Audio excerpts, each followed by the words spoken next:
de l'ensemble des canaux. Si vous avez le balayage de l'ensemble des canaux, ça va bloquer tout le temps, si vous avez des perturbations et tout. Bon, la fonction scan, elle n'est pas tellement pratique. Il vaut mieux utiliser la fonction double veille qui se limite à 2 canaux ou triple veille, mais c'est beaucoup plus pratique à utiliser. On arrive à l'ASN. Alors, ce que je vous invite fortement pour ceux qui ont des vieilles VHF, c'est à passer sur une VHF fixe ASN. C'est-à-dire que vous avez la petite touche rouge qui est marquée BD ou détresse, enfin, c'est la touche d'urgence. On ne maîtrise pas toujours l'intérêt de cette touche, mais c'est essentiel en cas de pépin.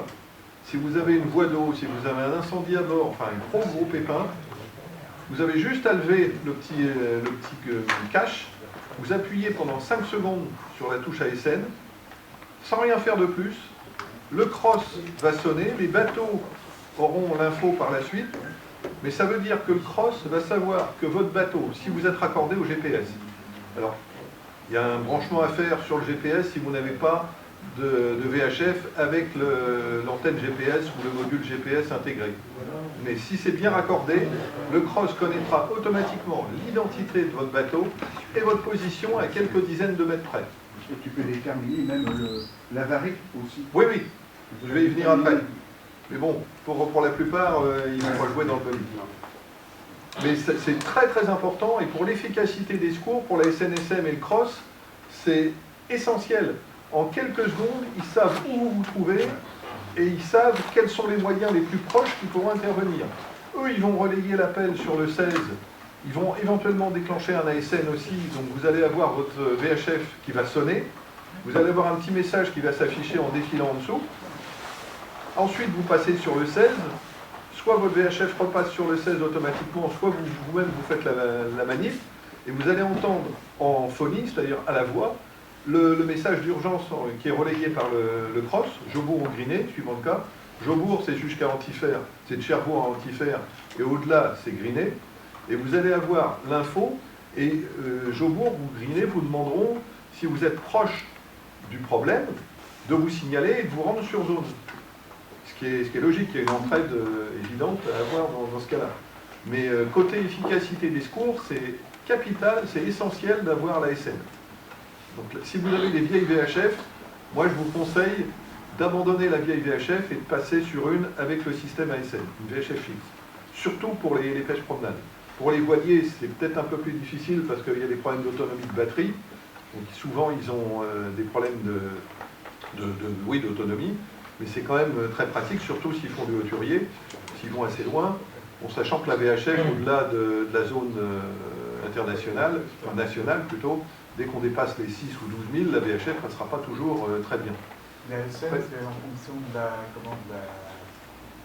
VHF fixe ou mobile? Vous avez des portables qui ont la SN aussi maintenant. Mais bon, elles sont très chères, à la limite, il vaut mieux, ça revient moins cher d'acheter une fixe avec la SN qu'une portable. Parce que la portable, il faut qu'elle ait le GPS en plus. Bon, il faut savoir aussi que les VHF fixes, depuis la fin de l'année dernière, vous ne trouvez pratiquement plus de VHF qui n'ont pas de module GPS intégré. Et elles ont une antenne extérieure. Parce qu'il y a eu des problèmes avec des VHF de bas de gamme qui avaient le GPS qui fonctionnait très mal, des VHF incorporés. Donc maintenant, les VHF fixes qui sont vendus, la plupart ont le GPS externe, enfin externe, une antenne GPS externe et le GPS intégré. Donc il n'y a plus de problème de raccordement sur le GPS du bord, vous avez tout intégré dans la VHF. Donc dès que vous déclenchez la SN, la VHF elle-même donne le positionnement en même temps. Mais pour la SN, il faut le déclarer. De toute façon, pour tout le VHF fixe, il faut faire une déclaration, une demande de licence à la NFR, et en même temps, vous demandez un numéro MMSI, quand vous avez la SN. Et pour toutes les nouvelles VHF, il y a systématiquement la SN, donc vous demandez en même temps le numéro MMSI. Après, il y a une procédure à faire pour l'installer, on verra ça la semaine prochaine. On l'a fait l'autre jour avec André sur sa VHF. Il faut y aller minutieusement, mais c'est à la portée de tout le monde. Il faut éviter évidemment de faire une fausse manœuvre, parce que vous n'avez le droit qu'à un essai. Quand vous rentrez un numéro MMSI sur votre VHF, si jamais vous faites une connerie, c'est terminé, il faut la renvoyer au constructeur. Il faut qu'il reset le système, vous ne pouvez pas le faire vous-même. Donc il faut y aller en douceur, le faire tranquillement, bien vérifier, bien rentrer le numéro, à la limite le faire à deux. Mais en plus, quand vous le rentrez, il vous demande une confirmation, donc vous le faites 2 fois. Comment trafiquer? Quand vous êtes... il faut d'abord prendre l'habitude d'utiliser la VHF. Ce n'est pas le jour où vous allez avoir un pépin, où vous allez, dans la panique ou dans l'urgence, vous allez faire des conneries, vous n'allez pas savoir utiliser la VHF. Prenez l'habitude de l'utiliser, même pour communiquer entre copains, pourquoi pas, même pour des messages brefs. Il faut avoir une gymnastique, je dirais, d'utilisation de la VHF. Le principe, c'est de se mettre sur le 16, vous attendez, vous écoutez. Si vous voulez appeler quelqu'un, vous écoutez. Vous ne passez pas en émission sur quelqu'un qui est en train de trafiquer, évidemment. Vous écoutez, vous prenez la pédale du micro, vous appuyez et vous parlez. Alors n'allez pas trop vite, parce qu'il y a un petit décalage entre le moment où vous appuyez sur la pédale du micro et où votre voix va être émise. C'est pour ça d'ailleurs que quand vous lancez un appel de détresse, un Mayday, vous répétez 3 fois votre nom du bateau, de même que si vous voulez joindre le cross, vous répétez 3 fois aussi. Parce que comme ça, si jamais il y a un parasite ou si le début du message est bouffé, automatiquement, on aura une partie, on aura le nom du bateau. Donc toujours écouter avant de passer en émission. Si vous demandez un passage sur le canal 6, par exemple, vous n'allez pas, vous passez du 16 au 6, vous n'allez pas, dès que vous avez sélectionné le 6 émettre, vous attendez un tout petit peu, voir s'il n'y a pas déjà du trafic. S'il y a déjà du trafic, vous repassez sur le 16 et vous dites au bateau, on passe sur vous rappelez le bateau, vous lui dites le 6 est occupé, on passe sur le 8. Pour bien être clair, vous ne dites pas le canal 6, vous dites 2 fois 3 par exemple. Ou vous dites le canal 6 2 fois 3, ou le 8 2 fois 4. Comme ça, vous êtes sûr qu'il n'y a pas d'erreur, que la personne a bien compris. Après, il y a l'alphabet radio à bien connaître, Alpha, Bravo, Delta, Charlie Delta et tout. Bon, ça, c'est une question d'habitude. Si vous ne le connaissez pas, à la limite, vous l'affichez, vous l'imprimez. Les numéros, pareil. Nous, ce qu'on utilise en radio, mais pas en VHF marine, mais en radio amateur, CB et compagnie, c'est tout simplement pour les chiffres 1 de premier, 2 de deuxième, 3 de troisième, 4 de quatrième, jusqu'à 9. Et puis après, c'est pareil, 10 c'est 1 plus 0, 1 d'unité, 0 de nul. Enfin bon, il y a des façons beaucoup plus simples si vous voulez pas passer par l'anglais ou autre. Mais il faut toujours se faire bien comprendre. Donc si on vous demande un numéro ou un numéro de téléphone, n'hésitez pas à utiliser ce que je vous ai dit, là, 1 de premier, 2 de deuxième, pour chaque numéro, et ça sera plus facile à le passer. Donc c'est ce que je disais, de base de codage des lettres et des chiffres. Attendre un peu avant de parler quand on a pressé la pédale. Parler lentement et distinctement. Ne parlez pas trop vite. Il y en a qui sont des moulins à parole, on ne comprend rien de ce qu'ils disent. Il faut parler distinctement, lentement, et prenez l'habitude, mais ça c'est avec la pratique, et avec les correspondants. Certaines VHF, il ne faut pas cracher dans le micro. Si vous parlez trop près du micro, ça va saturer, ça sera incompréhensible. En règle générale, il faut être à 5-6 cm du micro. Ne le plaquez pas contre la bouche, ça peut provoquer une saturation et à l'autre bout, on ne comprend pas du tout, c'est une distorsion terrible.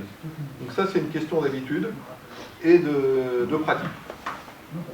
Évidemment, quand vous avez fini de parler, n'oubliez pas de relâcher la pédale. Parce que si vous restez appuyé dessus, vous restez en émission, vous n'allez pas entendre le correspondant. C'est du simplex, donc il y en a un qui émet à tour de rôle. Pour lancer, comment utiliser la VHF marine? Pour lancer un appel, vous donnez d'abord le nom du correspondant que vous voulez joindre. Par exemple, Croche-Jobourg. Et vous répétez 3 fois. Par exemple, je veux appeler le Croche-Jobourg. Croche-Jobourg, Croche-Jobourg, Croche-Jobourg. Ici, Filicris, Filicris, Filicris. Votre nom de bateau. Alors, vous pouvez dire parler, si vous voulez vraiment utiliser le jargon transmetteur radio, mais c'est même pas la peine. Vous relâchez le micro et il vous répondra. Ici, Croche-Jobourg. Après, vous n'avez pas besoin de répéter 36 fois Croche-Jobourg, Croche-Jobourg. Une fois que la communication est établie, c'est fini. Il sait à qui est l'affaire, à quel bateau il parle. Mais quand vous lancez l'appel, alors si vous voulez appeler un copain, je sais pas moi... Jean-Claude. On va appeler Jean-Claude. Son nom de bateau. Eros. Eros, ici Filicris, Filicris, Filicris. Bon, il vous répond, ici Eros, et vous lui dites, on passe canal 6 2 fois 3. On bascule sur le 6. Si sur le 6 c'est occupé, on ne parle pas dessus, on revient sur le 16 et on rappelle le bateau et on lui dit, bon, bah, le canal 6 était occupé, on passe sur le 8, 2 x 4. Ou sur le 72, ou sur le 77. Il est rare que les 4 canaux soient occupés. En plein été, ça peut arriver. C'est pour ça aussi qu'il est intéressant de passer en puissance réduite. Vous n'allez pas gêner, parce que si tout le monde est en 25 watts, dans un rayon de 10 000, tout le monde ne pourra pas utiliser le canal. Il sera occupé, il sera brouillé. Pour répondre à un appel, bah, c'est ce que je vous ai dit, hein, vous répondez ici tel bateau, et vous donnez l'indicatif de celui qui vous a joint, et vous proposez tout de suite un basculement. Ne faites pas l'erreur de commencer à entamer une communication sur le 16. Ça arrive fréquemment, et vous allez être repris par le cross qui va vous dire dégagez le canal, c'est pas un canal de trafic, c'est un canal d'appel. Il vous rappelle que le 16 c'est un canal d'appel et de détresse. Donc si vous commencez à trafiquer dessus, sauf si c'est le cross qui le fait, ça arrive, dans des situations vraiment critiques, ils restent sur le 16, évidemment vous n'allez pas leur dire attention vous êtes sur un canal d'appel, c'est leur problème, et dans certains cas, vu l'urgence, ils restent sur le 16, ça peut même durer 5-10 minutes. Bon. Vous laissez faire, vous écoutez, si c'est une intervention urgente et qui peut être dramatique, ils restent sur le 16, ils ne changent pas, ils ne vont pas demander un basculement de canal. Dans la panique, s'ils voient que la personne est complètement paniquée, une boîte d'eau, un incendie, ils ne vont pas chercher à demander, sachant que la VHF elle peut lâcher à tout moment. Elle peut tomber, la batterie peut tomber en panne, enfin bon, il peut y avoir tout un tas de circonstances. Et si par exemple le 16 est déjà occupé par une conversation entre le cross, et nous de notre côté on a un problème, on rappelle le 16, ils l'entendent aussi? Non, ils n'entendront pas. Ah. Vous envoyez la SN. Vous envoyez la SN, là ils verront qu'il y a une deuxième urgence et ils libéreront le canal 16. Bon, c'est ce que je disais avant de basculer sur un canal, s'assurer qu'il est libre, sinon passer systématiquement sur le canal d'appel et proposer un autre canal. Donc ça c'est une habitude à avoir. Situation d'urgence. Alors en cas d'urgence, les deux plus importantes c'est la voie d'eau ou l'incendie à bord. Vous allez lancer un MEDE. Donc le MEDE, vous le lancez avec la SN, si vous avez la touche ASN. Ensuite, le cross va rapidement vous appeler sur le 16, va vous demander, vous basculez sur le 67 ou le 68, enfin, c'est la pratique habituelle. Sinon, si vous n'avez pas la SN, vous lancez l'appel sur le canal 16, MEDE, MEDE, MEDE, ici tel bateau, vous donnez en gros ce qui vous arrive, et vous restez en écoute et le cross vous répondra. Il faut savoir que les cross ont des stations déportées, c'est-à-dire que le cross qui est à Jobourg, il a une dizaine de sémaphores qui pilotent à distance et qui l'écoutent. Donc il a, si vous voulez, en gros, il a un pupitre avec toutes les stations de réception, et quand il y a un appel de détresse, que ce soit même en phonie, il va voir quelle est la station qui a été activée. Il sait dans quelle zone de réception ça s'est passé. Puis après, il répond, et lui, il répond avec des émetteurs pilotés aussi de la même manière. Donc il ne va pas émettre sur tous ces émetteurs en même temps, pas forcément. Il peut en sélectionner un, ou deux, ou trois, pour répondre dans les meilleures conditions. Si vous le recevez mal, il va peut-être changer d'émetteur. Il peut passer sur l'émetteur d'Antifer ou l'émetteur de l'AF, par exemple, ou l'émetteur de l'autre côté de l'eau de Villerville. Donc ils ont tout un système qui gère, et ça leur permet d'avoir une couverture quand même qui est très très bonne. Ça leur permet aussi de repérer par Gogno d'où vient la détresse, même s'il n'y a pas d'ASN. Ça les aide quand même.